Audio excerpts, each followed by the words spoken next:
Ya, saudara, kembali di obrolan pagi RBTV, dan tadi yang sudah saya utarakan sebelum jeda bahwa kami akan terhubung dua orang narasumber yang pada saat ini akan banyak membahas atau akan banyak bercerita tentang kehidupan mereka ya sebagai seorang mahasiswa, tapi juga sebagai seorang entrepreneur. Wah, masih muda tapi berani untuk berwirausaha, tampil beda jadi seorang pengusaha. Langsung saja kita sapa. Selamat pagi Mbak Melinda Zulma dan Mas M. Prisma. Pagi.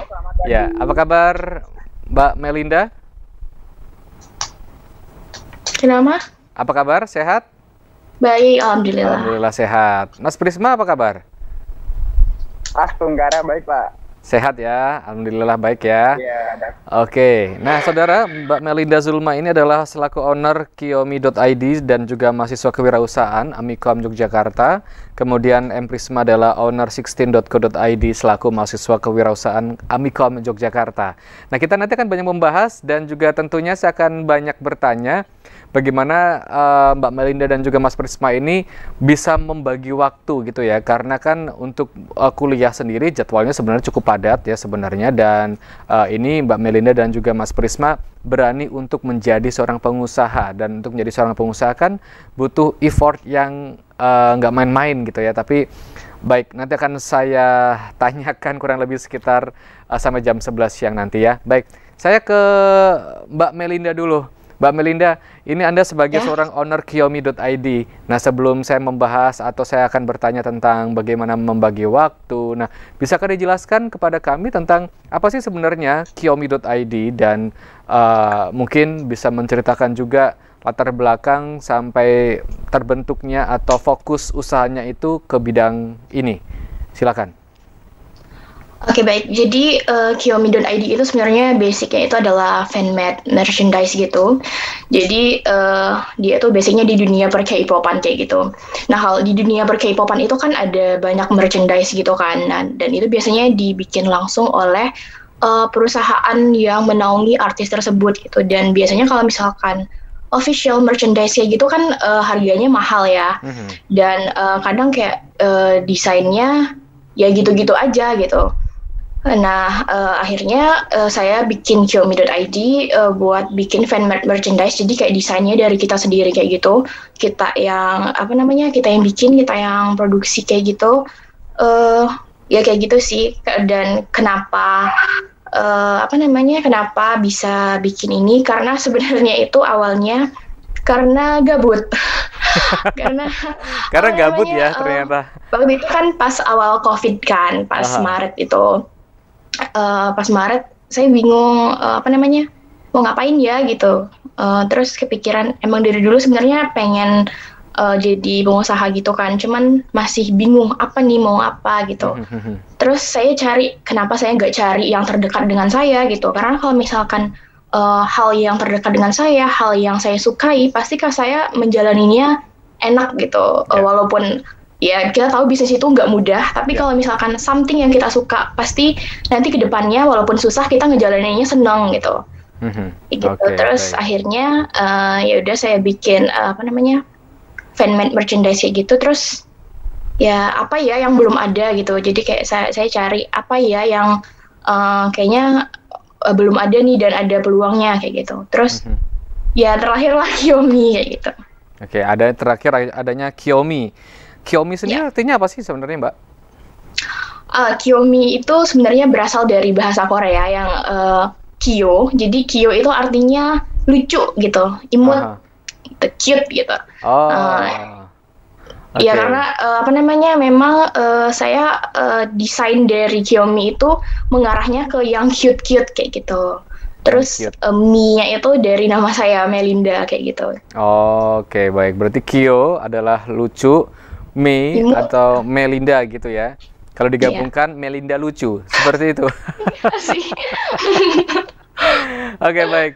Nah, Mbak Melinda, tadi sangat menarik sekali statement ini. Jujur juga Mbak Melinda mengatakan awalnya ini berasal dari gabut gitu ya. Dan ini berarti bulan Maret 1 tahun benar nggak? Iya, Nah, benar. kurang lebih sekitar 1 tahun, ini seperti apa prosesnya? Apakah memang dari awal langsung mudah mendapatkan bahan-bahannya? Tadi juga saya sempat melihat beberapa produk yang sudah diproduksi oleh Kiyomi. Apakah memang langsung bisa memproduksi dengan mudah? Karena kan tadi sepertinya seperti handicraft juga gitu ya. Atau seperti apa persiapan untuk pengumpulan bahan, produksi? Bisa dijelaskan? Oke, jadi Maret itu saya belum langsung bikin kayak gitu. Jadi kayak Mhm. Maret itu Februari deh. Februari itu ide, terus fixnya itu kayak Maret. Terus Maret itu saya udah tahu mau mengarahnya kemana, tapi kayak saya mau mencari ide, terus nyari vendor dan lain-lain. Karena ya itu tadi, dan saya itu kan tinggalnya itu awalnya saya itu tinggalnya di Riau, dan di Mhm. Riau itu kalau mau cari pabrik-pabrik yang kayak gitu tuh sebenarnya agak susah kayak gitu. Dan kebetulan saya uh, pertengahan 2020 itu kan ke Jogja karena ini kan seleksi ujian masuk university. Mhm. Terus akhirnya saya ke Jogja buat tes-tes kayak gitu. Sekalian saya survei gitu, survei ke berbagai tempat, cari vendor-vendor ke keluar kota juga kayak gitu sih. Terus ya eh, Maret pokoknya itu nggak segampang itu gitu loh. Jadi Ya. kayak bukan Maret terus langsung dapat ide langsung Mhm. jadi, itu enggak. Jadi Oke. panjang banget prosesnya, dan saya itu orangnya lumayan perfeksionis. Jadi saya mau sesuatu itu launch ya sudah sesuai sama standar saya tahu itu kualitasnya bagus, dan saya percaya diri gitu untuk mengungkapkan produk tersebut. Memasarkan Nah, ya. ya jadi setelah survei, akhirnya November itu sebenarnya udah siap. Cuman ternyata ada beberapa masalah lagi yang ya masalahnya tuh kayak tiba-tiba gitu loh. Jadi ya emang kita nggak bisa prediksi apa-apa Prediksi, kalau di dalam betul. dunia bisnis gitu kan. Mhm. Terus akhirnya dari November mundur, jadi kayak ya udah deh gitu. Nanti saya launchingnya pas Desember aja, pas bertepatan sama ulang tahun saya gitu niatnya awalnya. Mhm. Ternyata tetap nggak bisa karena pertimbangan satu dan lain hal. Jadinya baru resmi launching itu Januari kemarin malah jadinya tanggal 12 Januari. Berarti baru 2 bulan ya, dikatakan seperti itu ya? Iya. Officialnya baru 2 bulan, seperti itu ya? Official Oke, launchingnya. baik. Official launching baru 2 bulan. Baik, saya beralih dulu ke Mas Prisma. Halo Mas Prisma. Halo Pak. Ya, baik. Mas Prisma, ini Mas Prisma, wah ini sepertinya lagi di outdoor. Baik, Mas Prisma, berbicara soal usaha, kalau tadi Mbak Melinda Zulma kan ada kiyomi.id. Nah, mungkin Mas Prisma bisa menjelaskan, di catatan kami tercantum owner16.co.id. Bisa dijelaskan dulu ini kira-kira usahanya tentang apa, kemudian sejak berapa lama sudah bergelut atau mungkin memiliki ide ya untuk perusahaan atau usaha yang saat ini sedang dirintis. Silakan. Oh iya, jadi 16.id itu sebenarnya dulunya itu namanya itu Vectrust.id. Vectrust.id itu saya bikin nama studio dengan nama Vectrust. Vec itu artinya palsu, trust itu artinya kepercayaan. Jadi sebenarnya saya sempat di PHP-in sama cewek, lalu saya mikir, bener juga ya kalau kita gampang percaya sama orang, kita juga pasti bisa ditipu gitu. Ya udah, akhirnya bikinlah Vectrust.id untuk dijadiin nama bisnis. Nah, lalu sempat karena ada suatu masalah, lalu saya ganti namanya itu menjadi 16. 16 itu 16. Jadi untuk studio saya itu sekarang bernama 16.id.co.id. Nah, untuk sekarang saya merintis di ternak lele di Jawa, tapi sekarang karena saya ada bisnis di luar kota, saya sekarang lagi ada di Bekasi nih. Habis ngesut job juga kemarin. Ini baru selesai. Mungkin saya balik ke Klaten lagi untuk ngurusin ternak lele.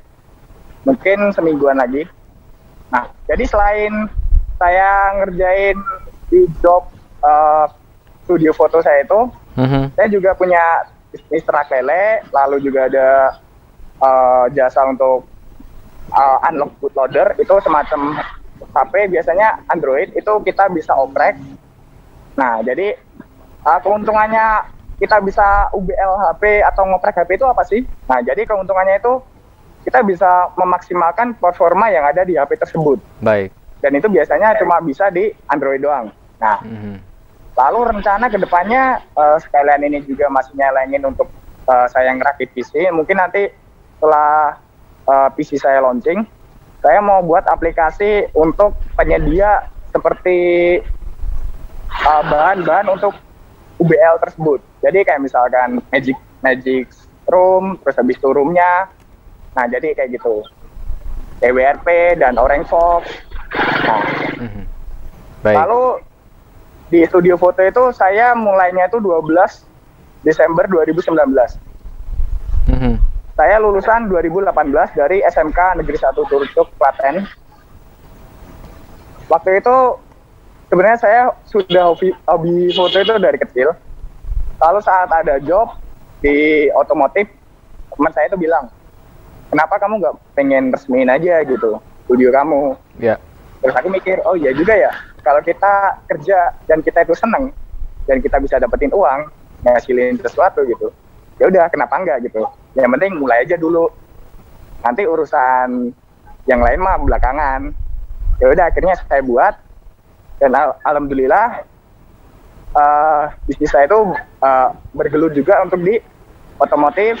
Biasanya kalau ada event anniversary, terus touring, mini touring kayak gitu. Terus kontes, habis itu di pre-wedding sama di wedding, lalu sempat juga di clubbing, jadi kayak di Bose kayak gitu. Ya mungkin cukup itu sih Pak. Oke, baik. Mas Prisma, ini sebenarnya di catatan kami berarti cukup banyak usaha yang saat ini sedang digeluti ya oleh Mas Prisma ya? Ya, tadi yang pertama adalah fotografer atau tentang studio foto, kemudian ada ternak lele, ada juga jasa unlock decoder ya, atau UBL kalau tidak salah. Nah, dari semuanya ini bisa dikatakan kalau tadi untuk Mbak Melinda itu kan hanya fokus ke satu dulu. Nah, ini apakah memang Mas Prisma ketika mendirikan sebuah usaha memang ya udah karena hobi saya ada cukup banyak, jadi semuanya kalau bisa langsung dirangkul atau seperti apa? Ya, kalau saya sih tipe orang yang selagi ada kesempatan dan kita bisa menghasilkan sesuatu, kenapa kita nggak mencoba untuk memulai gitu loh. Baik, berarti ada kesempatan, masuk aja gitu ya, eksekusi gitu ya. Iya, langsung kita eksekusi aja gitu. Oke, baik. Berarti asalnya dari mana nih? Kalau Mbak Melinda tadi kan kalau tidak salah dari Riau ya Mbak Melinda ya? Nah, iya benar. Oke, baik. Kalau Mas Prisma asli Klaten? Saya aslinya Lampung, lalu orang tua ada di Jakarta, tapi saya tinggalnya di Klaten ikut kakek nenek. Oh, oke, baik. Berarti saat ini tinggalnya di Klaten karena lagi ikut kakek nenek ya. Nah, kalau saya boleh tahu awalnya Mas Prisma ini, kalau tadi Mbak Melinda kan karena memang secara spontan menyatakan bahwa ya udahlah ingin aktivitas tambahan. Kalau Mas Prisma sendiri, apakah memang karena murni hobi atau seperti apa sebenarnya? Pertama karena faktor ekonomi keluarga Pak. Lalu daripada saya cuma nganggur di rumah setelah kuliah selesai gitu, ya udah saya kan punya hobi yang lumayan nih ya. Ya. Ya udah kalau kita bisa memaksimalkan dan memanfaatkan untuk dijadiin sesuatu yang berguna ya kenapa enggak gitu. Oke, baik. Berarti memang karena hobi kemudian sesuatu yang berguna gitu ya, kenapa enggak ya? Karena ini juga sangat menguntungkan sekali dari dunia ekonominya ya.